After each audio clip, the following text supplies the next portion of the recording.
সুপ্রিয় বন্ধুগণ, আজ আমি আপনাদেরকে দেখাবো একটি দ্বিতীয়বার স্বাধীন হওয়া রাষ্ট্রে সুন্দর আগামীর বাংলাদেশ গড়ার প্রত্যয় নিয়ে আমাদের ছাত্রছাত্রীরা যেভাবে রাস্তায় নেমে গেছেন। কেউ বা ময়লা পরিষ্কার করতেছেন, কেউ বা তাদের রাস্তা ঝাড়ু করতেছেন, কেউ ট্রাফিকের আইন পালন করতেছেন, যেটা ট্রাফিক করার কথা।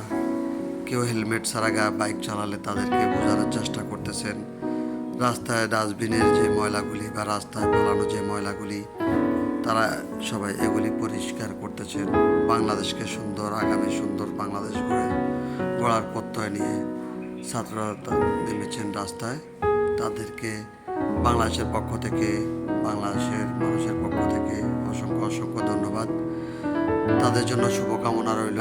সবাই তাদের জন্য দোয়া করবেন যেন তারা তাদের কর্মে তাদের কাজে সফল হতে পারে।